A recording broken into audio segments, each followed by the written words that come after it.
March 23, 2021. A container ship, longer than the Empire State Building, is tall wedges itself sideways across a narrow canal in Egypt. Within 6 days, over 400 ships are stranded. $9.6 billion in trade per day, frozen. Global supply chains grind to a halt.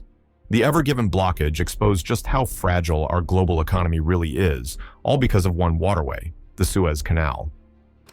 But here's what almost nobody is talking about. Beneath that same canal, Egypt is building something that could either secure its future or accelerate its downfall. Not a second canal, but a tunnel. And the engineering challenges, political risks, and potential consequences could reshape the entire architecture of global trade. I'm Elias, and here on NextBuild, we explore the mega projects that are shaping our world. Today, we're investigating the hidden vulnerability at the heart of the world's most critical trade route and asking a question almost nobody else is. Could this tunnel actually make things worse? To understand why one tunnel matters so much, you first need to understand why the Suez Canal is the closest thing we have to an economic jugular vein. Before 1869, shipping goods from Europe to Asia meant sailing around the entire continent of Africa, a journey that added roughly 7,000 kilometers and several weeks to every voyage. The Suez Canal changed the game overnight. This 193-kilometer artificial waterway cuts straight through Egypt, connecting the Mediterranean Sea to the Red Sea and creating the shortest maritime route between Europe and Asia. The numbers are almost hard to believe. Between 12 and 15% of all global trade passes through this canal. That's roughly 30% of all global container traffic. We're talking about 20,000 ships per year, everything from massive oil tankers carrying Middle Eastern crude to European refineries, to container ships stacked with electronics from Asia heading to European and American markets. The value, approximately $1 trillion worth of goods annually. To put that in perspective, that's more than the entire GDP of Saudi Arabia flowing through a waterway that, at its narrowest point, is only 205 meters wide. And here's the thing that keeps economists up at night. There's no real alternative. Sure, ships can go around Africa, but that adds 10 to 14 days to the journey, burns thousands of tons of extra fuel, and costs anywhere from $300,000 to $1 million in additional expenses per voyage. For time-sensitive cargo like perishables or components in just-in-time supply chains, it's simply not viable. The Ever Given proved this. When that single ship blocked the canal for 6 days, the estimated cost was $400 million per hour in delayed cargo.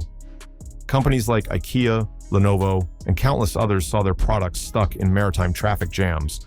Oil prices spiked. Some ships actually started rerouting around Africa, losing millions in the process. One ship, 6 days, global chaos. So where does the tunnel come in? In 2015, Egypt opened something called the Suez Canal Bridge, also known as the Ahmed Hamdi Tunnel. Wait, actually, let me clarify this. Because the tunnel situation under the Suez is more complex than most people realize. There are actually multiple tunnels beneath the Suez Canal, and Egypt has been aggressively building more. The most significant recent projects are the tunnels constructed as part of the Suez Canal Development Project. These aren't just transport tunnels, they're strategic infrastructure meant to connect the Sinai Peninsula with mainland Egypt, facilitate military movement, and support economic development.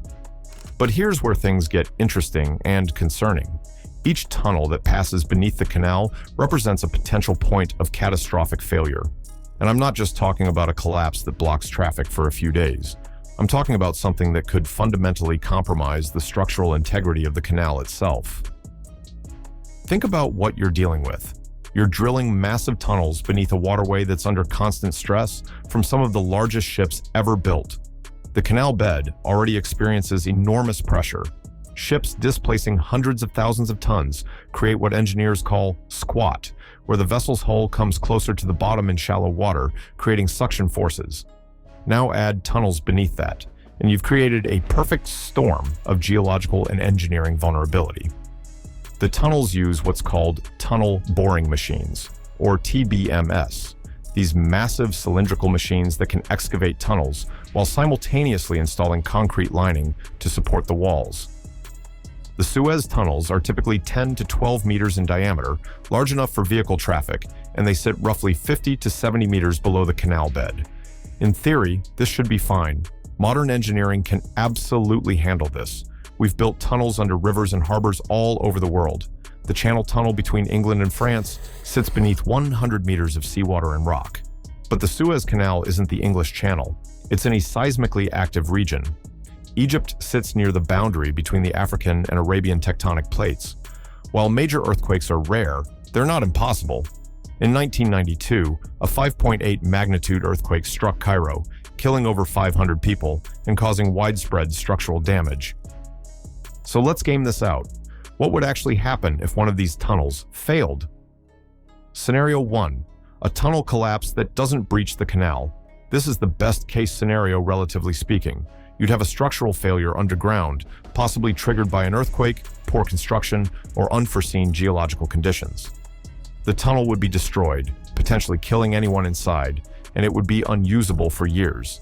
But the canal itself would remain intact and operational. Scenario 2. A partial breach. The tunnel collapses and creates a void or instability in the canal bed. This could cause ships to run aground, or worse, create an area where the canal bottom essentially gives way beneath a vessel's weight. Remember, modern container ships can weigh over 200,000 tons when fully loaded. If the canal bed becomes structurally compromised, you could see ships literally sinking into the canal, blocking it not for days, but for months, while engineers figure out how to excavate them and repair the fundamental structure. Scenario 3, and this is the nightmare, a catastrophic breach where the tunnel collapse causes the canal itself to partially drain or become unnavigable. Water would flood into the tunnel void, potentially creating a massive sinkhole in the canal bed. The rush of water could undermine adjacent sections, causing a domino effect of structural failures.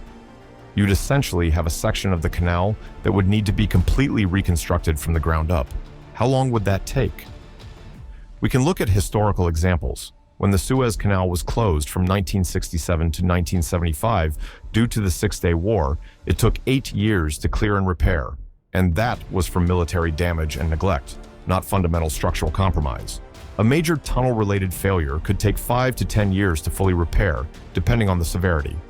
During that time, global trade would have to completely reroute. The economic impact would be measured not in billions, but in trillions. Supply chains would be permanently restructured. Some industries might never fully recover. And here's the geopolitical angle that makes this even more complex. Egypt earns approximately $8 to $9 billion per year from Suez Canal tolls. That's roughly 2% of Egypt's GDP and one of its most important sources of foreign currency. If the canal becomes unreliable or faces extended closures, shipping companies will invest in alternative routes, alternative infrastructure, and they won't come back even after repairs are complete. So if the Suez Canal became unusable, what would happen to global trade? The immediate answer is the Cape of Good Hope, the route around Africa. But this isn't a simple substitution. The additional distance from Asia to Europe via Africa adds 3,500 nautical miles compared to the Suez route.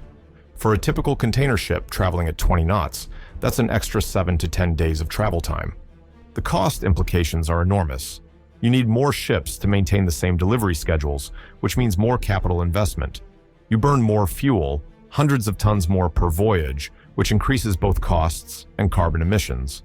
Insurance costs go up because of the additional time at sea and the need to navigate around the Cape, which has some of the roughest seas on the planet. Some people point to the Northern Sea route through the Arctic as an alternative. As climate change melts Arctic ice, this route is becoming more viable for part of the year. It could potentially cut the distance from Asia to Europe compared to Suez. But there are massive problems. The route is only ice-free for a few months per year, it requires ice-strengthened vessels, insurance costs are astronomical, and the infrastructure ports, rescue facilities, navigation aids barely exists. What about land routes? China's Belt and Road Initiative includes massive investments in rail infrastructure connecting Asia to Europe. But rail can't compete with maritime shipping for bulk cargo. Ships can carry 20,000 containers or more. The longest freight trains carry maybe 200. The economics just don't work for most goods.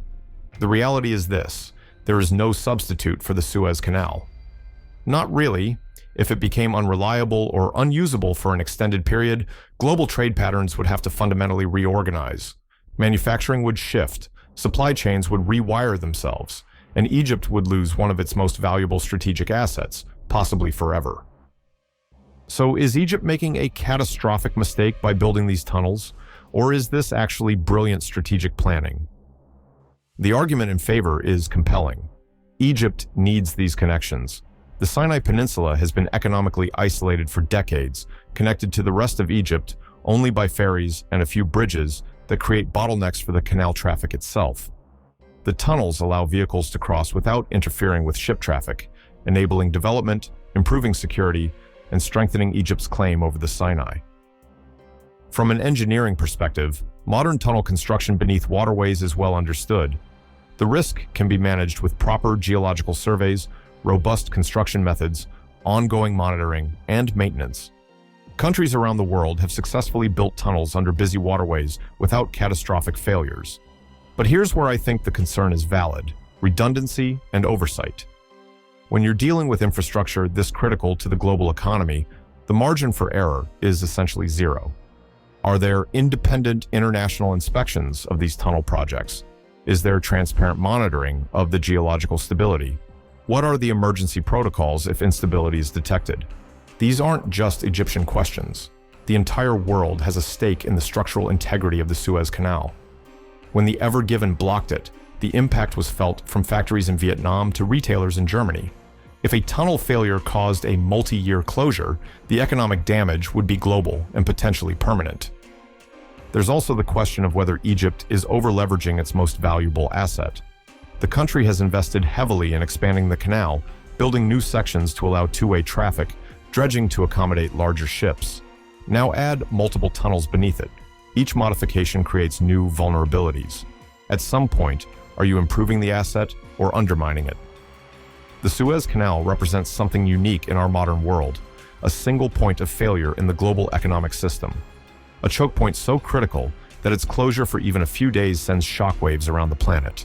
The tunnels beneath it might be brilliant infrastructure, connecting Egypt internally and enabling development, or they might be ticking time bombs, adding structural vulnerability to a waterway the world can't afford to lose. The truth is probably somewhere in between. The tunnels likely won't cause a catastrophe, but they do represent risk. And in a world where supply chains are already strained, where geopolitical tensions are rising, where climate change is creating new uncertainties, adding any unnecessary risk to critical infrastructure should make us pause. Because the Ever Given taught us something important. We've built a global economy on some surprisingly fragile foundations. And sometimes, the projects designed to strengthen those foundations might actually be creating new vulnerabilities we haven't fully considered. What do you think? Are these tunnels a necessary development project or an unacceptable risk? Let me know in the comments below. And if you want to see more deep dives into the mega projects shaping our world, subscribe to NextBuild and hit that notification bell. Until next time, keep building the future.